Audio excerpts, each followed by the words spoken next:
Hi, everyone.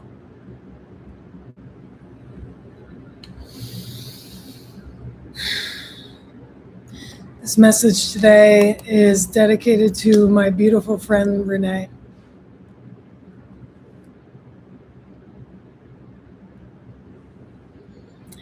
And all the beauty that she brought into this world.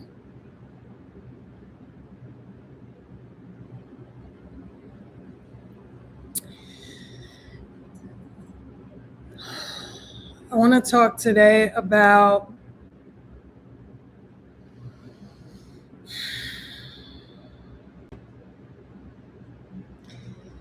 life and being alive and remembering to live. Because I think it's so easy to forget. Hi. I think it's so easy to forget that we're alive, man.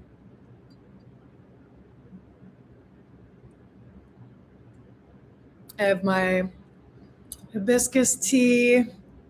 I have my Zinnies. I have my Vaseline. I keep my Vaseline in this this used to be like fancy $30 lip balm or whatever. And now I keep refilling it with Vaseline because it's pretty. It's a pretty little container. And it's like, I love it. Vaseline does the deal for me, bro. I'm from Fishtown. I don't need nothing fancy. But I do love fancy things. Oh, good gracious. So, I want to talk today about reminding ourselves that we're alive and living our life in a way that is authentic to us, in a way that brings joy to us and to the people that we love. There's so much that I want to say. I was recently certified as a death doula. I went through a beautiful online training course created by Alua Arthur, who is one of probably the most visible death doula in the world. She is this beautiful, beautiful soul. Please, the hair is herring, okay? Alua Arthur, she's a beautiful, beautiful soul. Who created this online training course that I took to be certified as a death doula.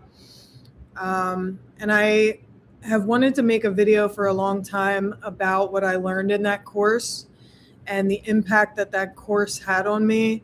And I probably will specifically make a video about all that eventually. But I'm probably going to share some of that here today, because the message feels very pertinent right now. It's so crazy. Yesterday, I saw this piece of art on YouTube that made me feel very alive and reminded me that I'm alive. I'm going to share it with you now. It is a music video for the song Psycho by an artist. They're a duo called Shegwe. It's TSHEGUE.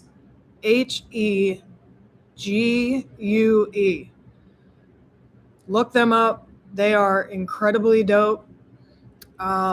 This music video for the song Psycho, I had it come through my YouTube algorithm, and I clicked on it because of the thumbnail. And I just watched this music video and listened to this song, and I was like, damn, I feel alive listening to this. Hi guys, welcome. I'm so glad you're here. I watched this video and I was like, damn, I just remembered that I'm alive watching this music video and listening to this song. And I wrote in my reminders app, alive, in all capital letters. And then last night, I was inspired to connect a friend of mine who, yeah, it's so dope, so important. And I commented on it. I was like, I'm so grateful to see that real art is still being made today. So I was like, felt so revitalized by this piece of art. And I wrote alive in my reminders app. And later in the night, I was inspired to connect a friend of mine who deals with illness with another friend of mine who has dealt with more.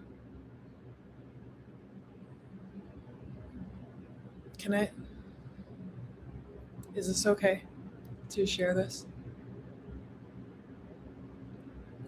This woman has dealt with more illness and more medical trauma than any one person should ever have to deal with. And I really wanted to connect my two friends because I thought they would be able to lift each other and walk each other through. And I Googled my friend and found out that she has left this plane. And it just all combined for me to want to share this message with you that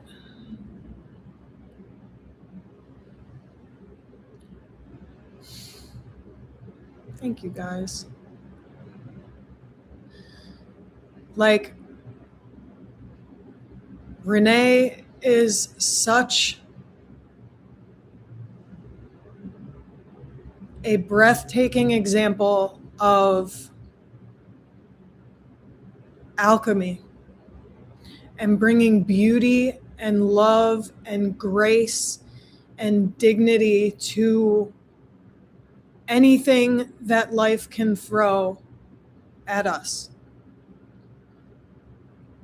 I mean, she turned gold and flowers and beauty and poetry out of the hell on earth that she was put through.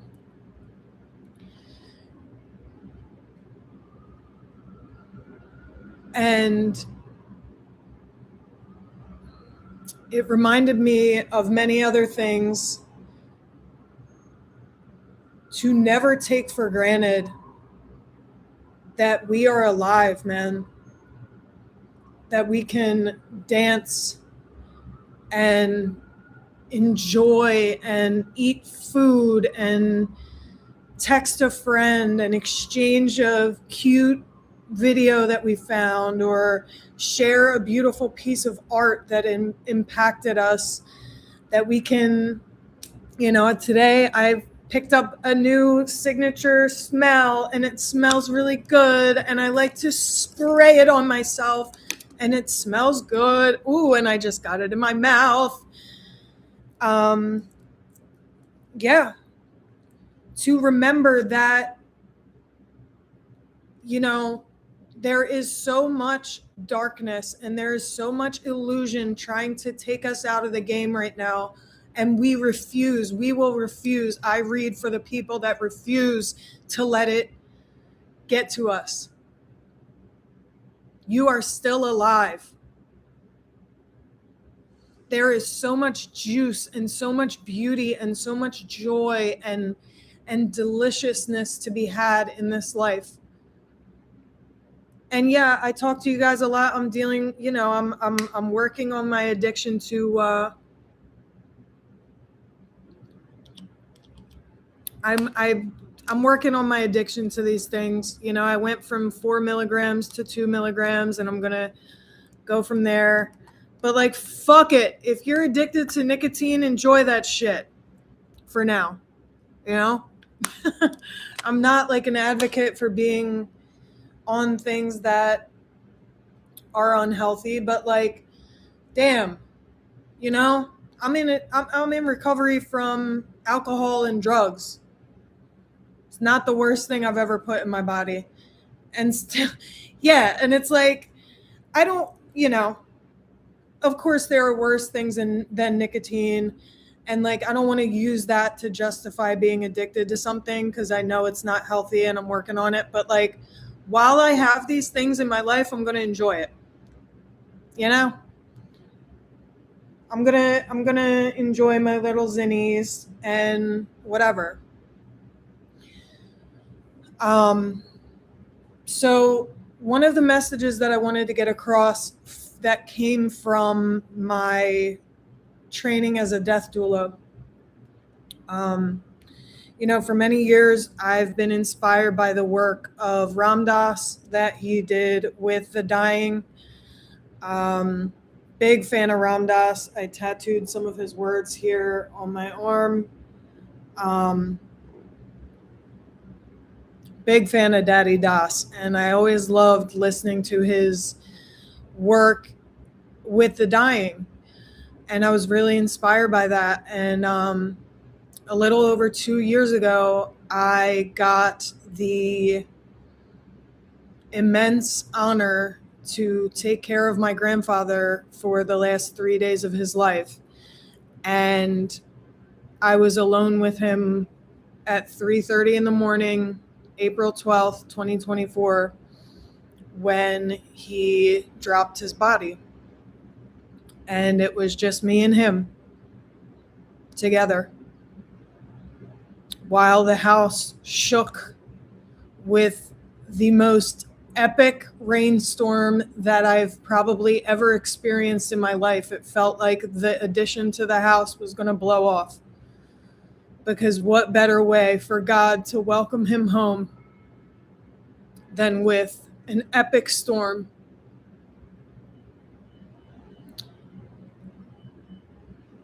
And that experience that I got to have with my grandfather, whose rosary I put on for this video,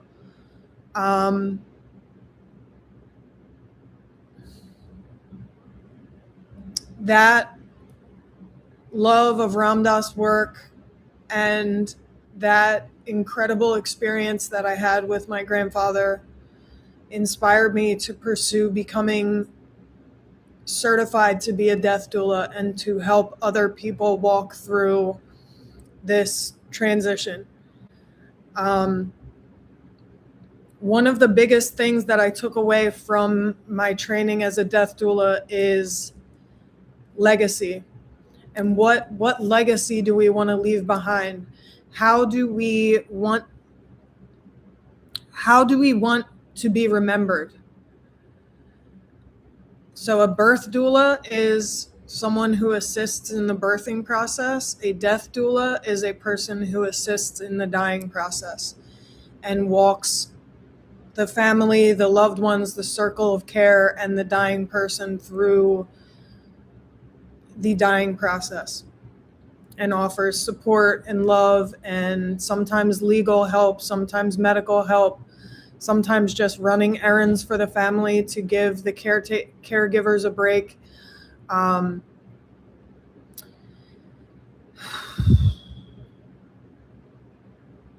So one of the biggest things that I took away from this training was legacy. What legacy do we want to leave behind? And this is not, it could be, but it's not purely an egoic thing where it's like, I want to be famous. And, sometimes being famous is your life, it is your life path, and that's your destiny. But it's not just like these egoic things of accomplishment or whatever. More of what I'm talking about here is like, how do I want to be remembered? And this might sound morbid or whatever at first glance, but I will explain what I mean. Like, one of the things that I want for my death is I don't think I'll be buried, but if I were to be buried, I want to live in such a way that people will be throwing themselves on my casket when I die. You see what I'm saying? I want to live with so much love and bring so much joy and beauty and juiciness and support and kindness and sweetness into people's lives that my death is felt. So when we talk about legacy, it's like that informs so much of what we do in life. You know, it informs our presence in the moment. It informs how we treat people. It informs, you know, it kind of gives a beautiful urgency to the moment where it's like, we can't, none of us can afford to let our lives pass us by. You know, none of us can afford to walk through life like a zombie. There is not, I mean, even if we live to 100 years old, wouldn't you want to make every day of that 100 years so full and so joyful and so beautiful, so sweet, that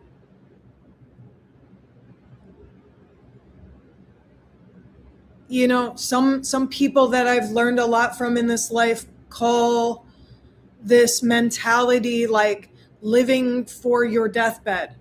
So not every one of us is going to get the luxury of having a deathbed.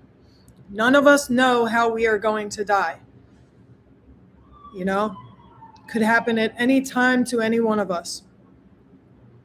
But if we get the luxury of dying slowly in a bed surrounded by our loved ones, and we get to process this process and we get to reflect on our lives as we near that transition,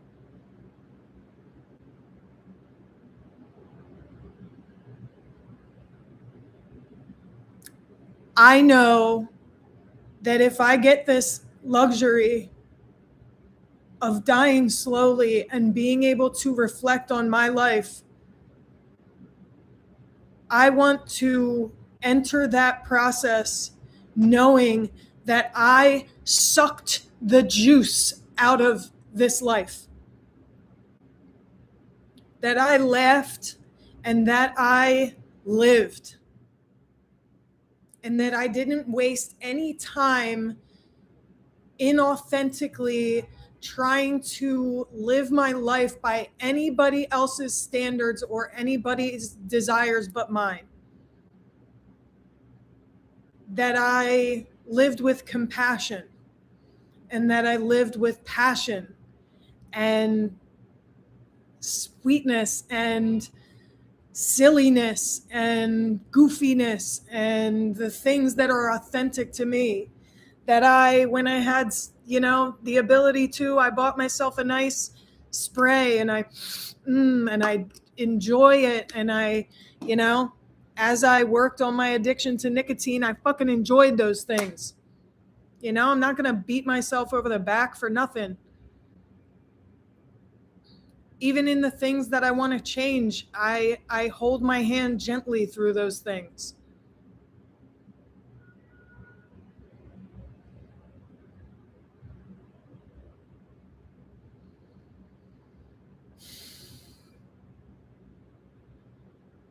That I looked at the sky, that I lived in flow with nature, like all these things that are valuable to me. One of the things that's helped me a lot lately is literally just pulling out a piece of paper, a sheet in my notebook, and listing my values. What do I value in this life? I value love and connection. I value enriching conversations. I value good, healthy food. I value creating. I value helping people. I value healing and recovery work.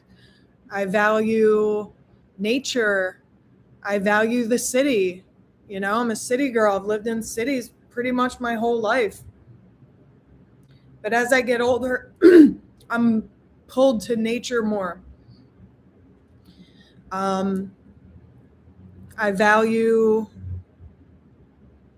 authenticity, vulnerability, honesty, transparency.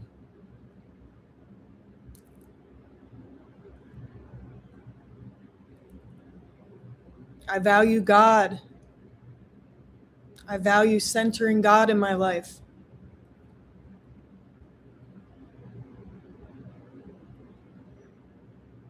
Yes, the same thing that makes us death doulas is that same thing that makes us incredible healers. The darkness has made me the loving, compassionate, and conscious creator of the reality I am today. Yes. You know, we talk about that a lot here where it's like, shit, myself and the people I read for this community, we've been through some real gates of hell type of stuff. And I can only speak for myself when I say, like, I think I said this in my last live or touched on this in my last live where it's like, I wouldn't change a thing. Because every hell that I walked through softened me and made me kinder and more compassionate and more loving towards other people and able to hopefully help people with my life and with the things that I have gained through that darkness.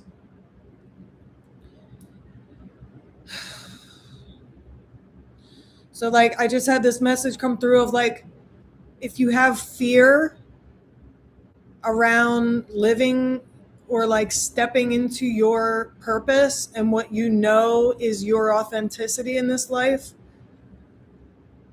please know that that is a message that it is supposed to be yours. You know, I know that there's, you know, I don't care. I love Tony Robbins. I take what works and leave the rest with Tony Robbins, but I love him. And he says, if your dream, like he says something like, if your dreams don't scare you, you're not dreaming big enough. Because that fear is, among other things,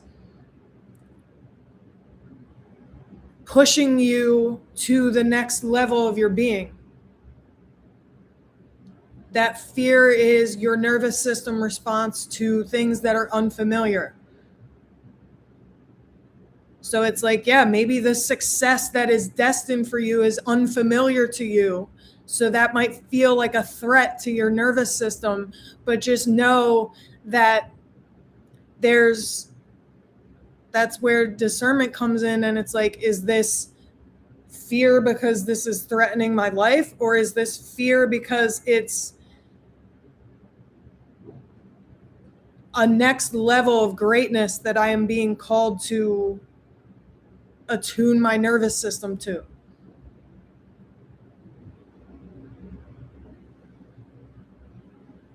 Is this level of abundance that I know is destined for me and that I know I deserve, but that is unfamiliar to me? Maybe you have programming like I have had around a certain level, a cap on the abundance that you can hold.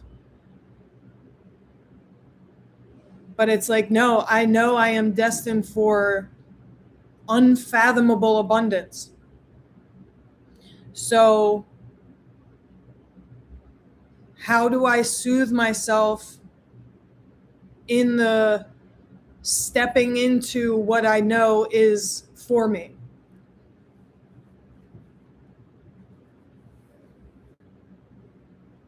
How do I train my nervous system and soothe my nervous system to accept and hold the things that I know are meant for me?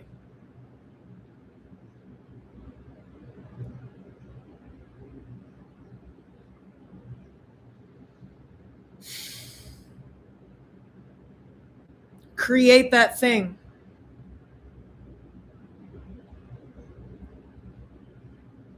Say that thing.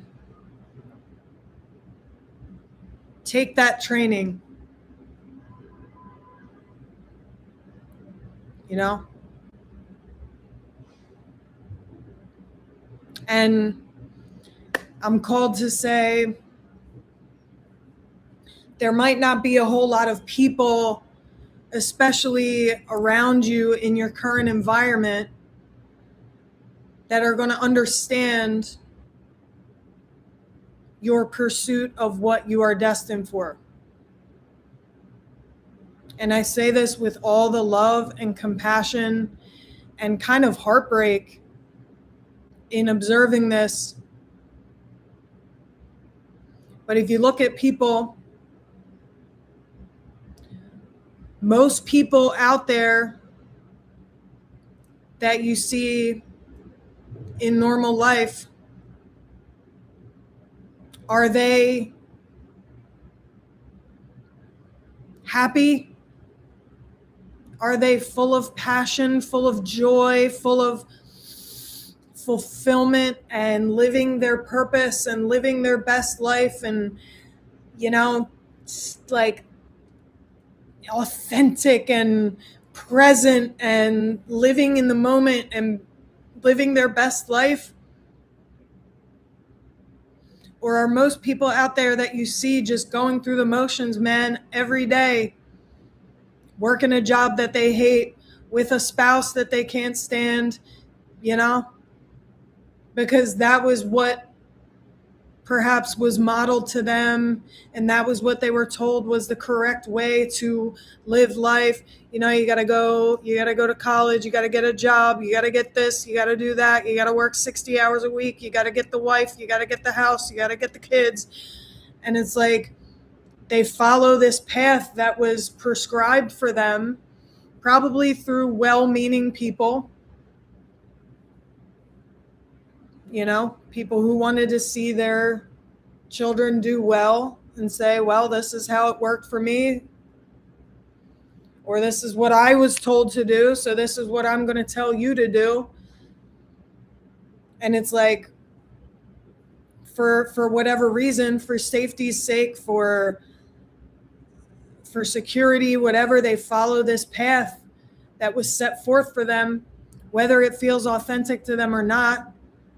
And then, gosh, wind up 10 years down the road and they feel empty inside and they haven't pursued the exact life that they desire, you know?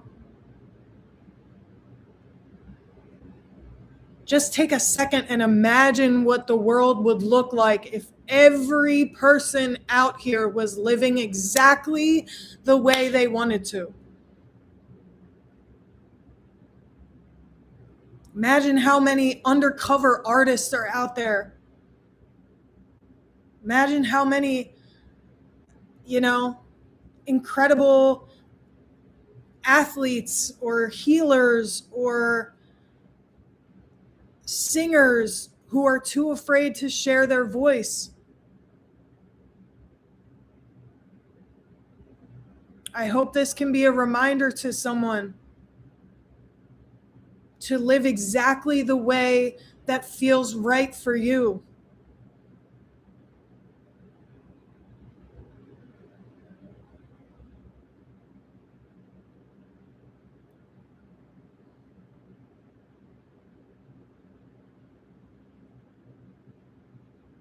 Well,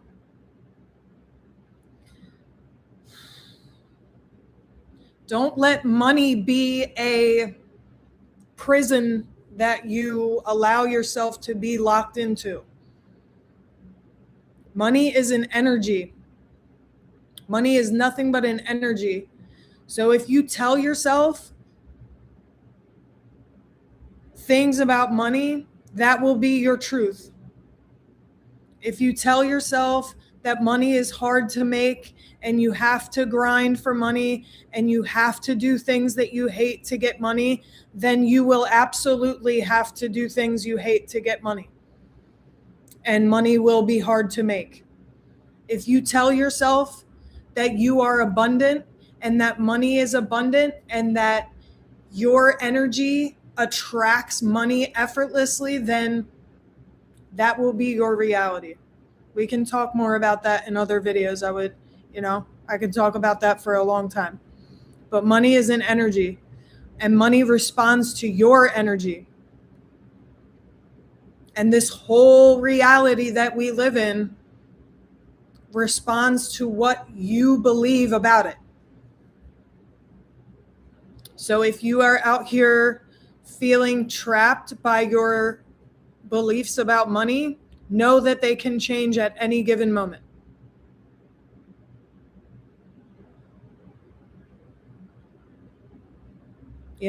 I see a lot of people my age who are like punks and stuff and like beautiful. That's a reflection of your mentality, my dear, with all the love. Money does not have beliefs. Money is an energy. Money is abundant.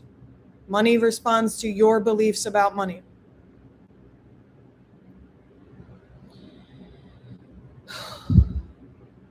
So I have a lot of friends who are beautiful punks and revolutionaries and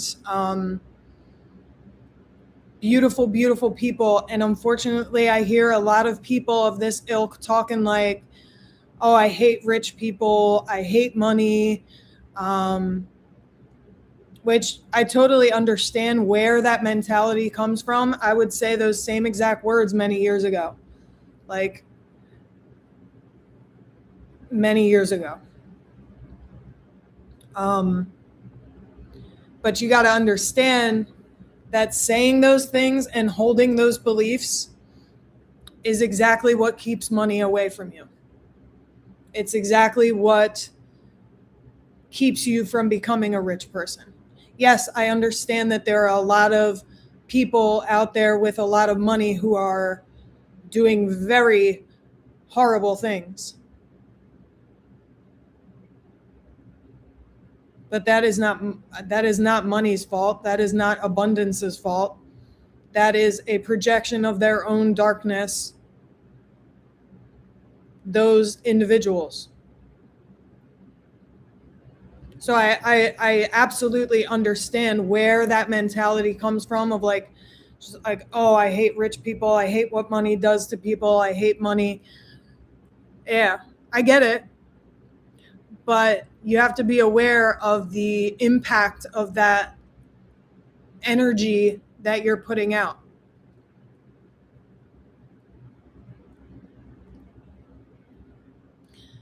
So I guess that whole money and abundance thing was for somebody, but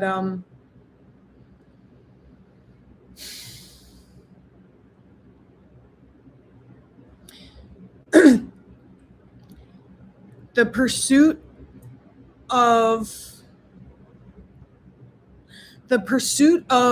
abundance is a support to your life. It is not the centerpiece of life. Money is a supportive energy. Abundance is a supportive energy. Let's not let it be the centerpiece. You see?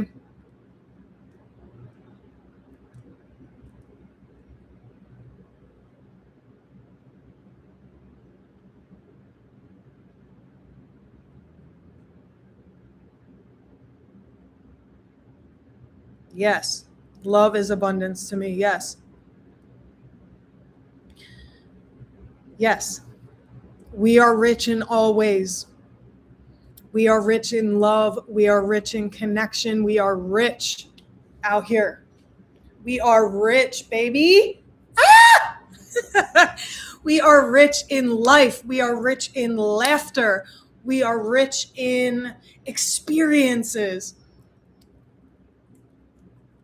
Don't let yourself be bogged down by the illusion of what's happening in the world. Because all is of the mind. All is of the mind. Yes, rich in spirit. All is of the mind. So if we tell ourselves the world is ending and there are nothing but horrible people, that is what your brain is going to look and find. If you tell yourself the world is full of joy and beauty and love and connection, and this is not to be ignorant of the horrific things that are happening in the world, but you have to understand that there is a battle for our consciousness happening in this world. And that the forces of darkness desire for us to feel hopeless and like everything is falling apart. And that is not to ignore the things that are happening and not to do our best to help the people who are suffering in this world. And believe me, as a white woman, I understand how privileged it is and that privilege can be taken away at any moment. How privileged it is for me to be able to say, let's focus on the positives and the happy. But God, if my life should be taken away from me at any moment, I will know that I have spent this life focusing on the joy and the love and the fact that there are people in Gaza, in bomb shelters, making music with each other.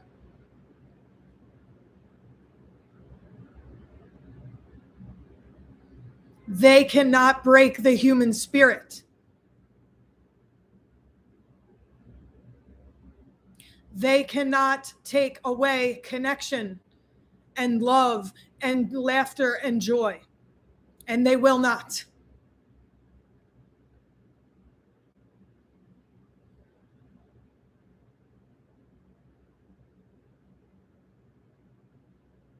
They will not take away our joy, their joy.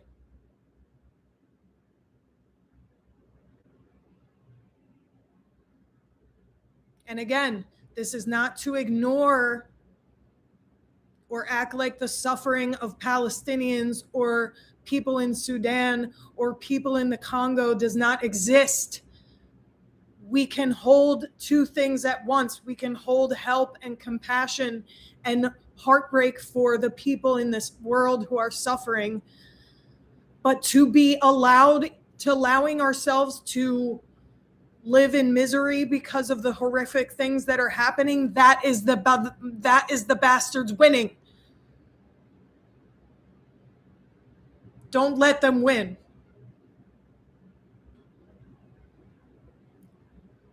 Read Man's Search for Meaning, bruv.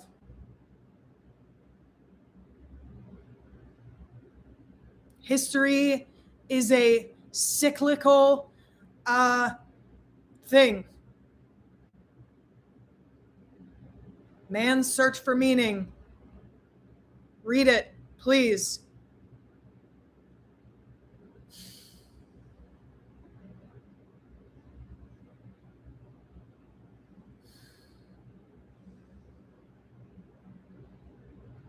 So,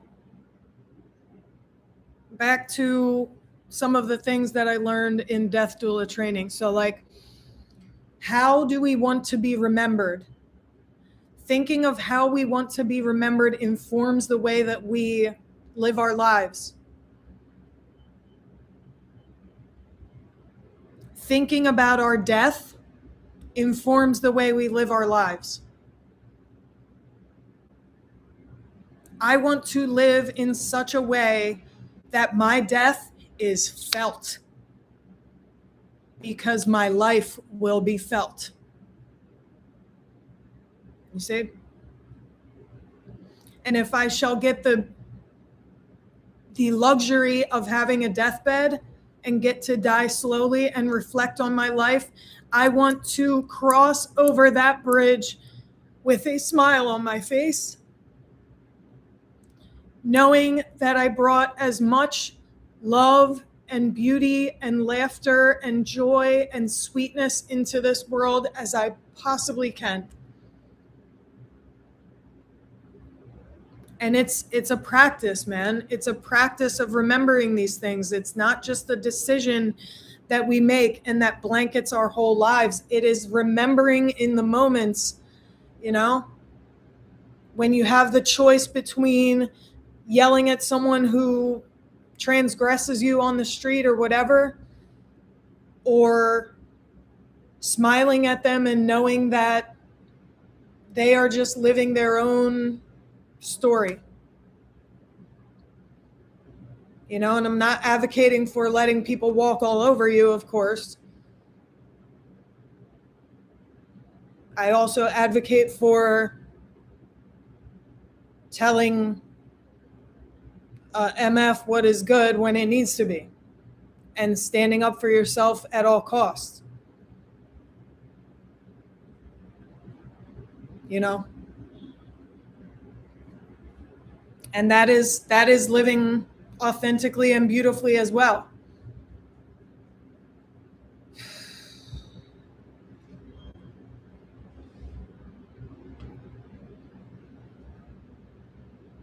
I went through a couple different phases where I was doing a lot of research about van life.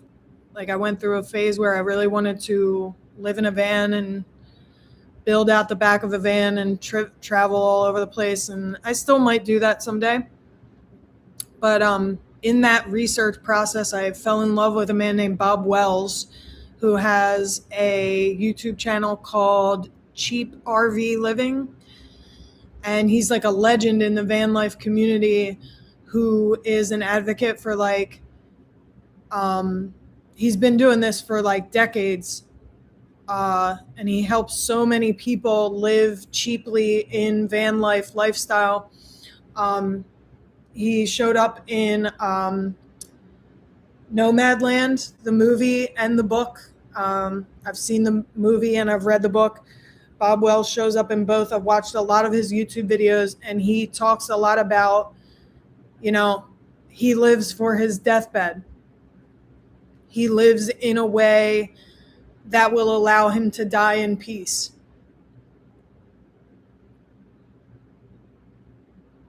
And that is such a huge yes. Bob Wells, he is that bull. He's so dope. He's such an inspiring dude. He's like yeah, a really, really, really powerful, cool dude.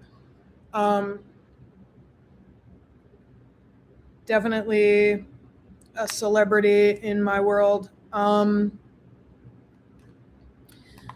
So like, I just wanted to remind you all that you are alive. And if you find that you are living in any way that is like inauthentic to you, or going through life like a zombie, maybe it's time to ask yourself, how can I live more? How can I suck as much juice out of this day as I can? You know? And if you are blessed enough to have legs that work, and if you are blessed enough to live a life where you are not bound to a bed or a hospital room, I mean, if you're watching this right now, chances are you have a phone in your hand or a computer in front of you or a TV in front of you. And that right there is indicative of many blessings. I'm positive that you can think of at least on your 10 fingers that maybe you have all of things to be very, very, very grateful for. You know, I've been in recovery for like 7.5 years now. And one of the greatest blessings that recovery has given me is that gratitude is a part of my daily practice. Gratitude all day, every day. And if you ever feel down or sad or restricted or lacking, it's an incredibly powerful thing just to, on every one of your fingers that, you know, if you have them,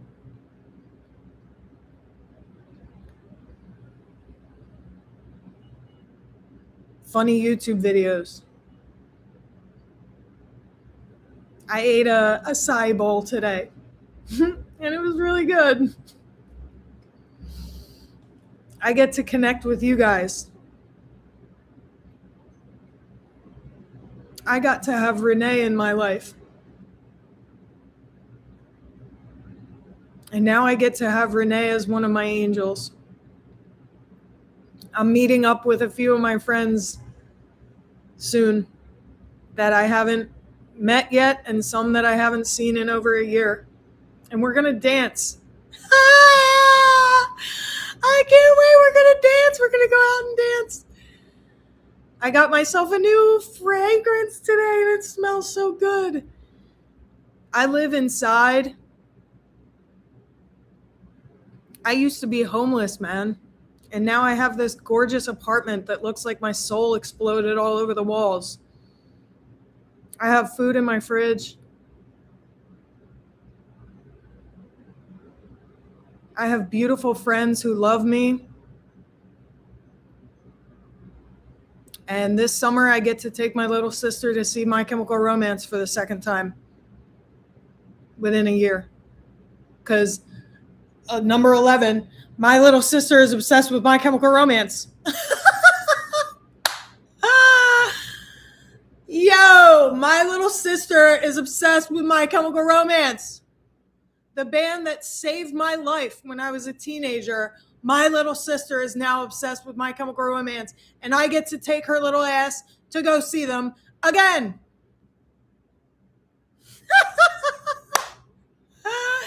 So I hope that you laugh today. I hope that you laugh every day. I hope that you kiss.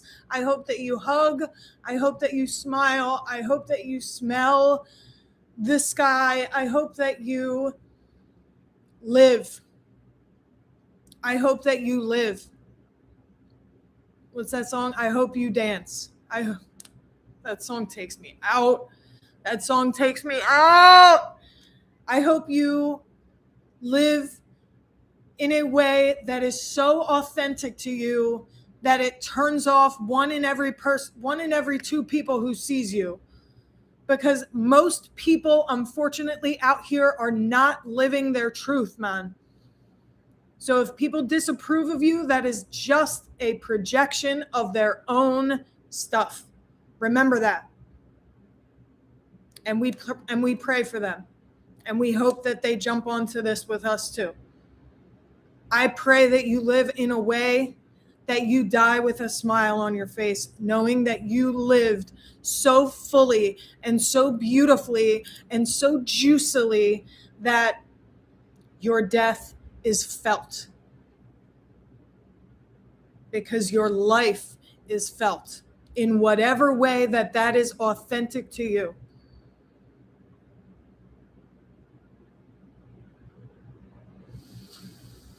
There's much more that I'm going to say on all this, but I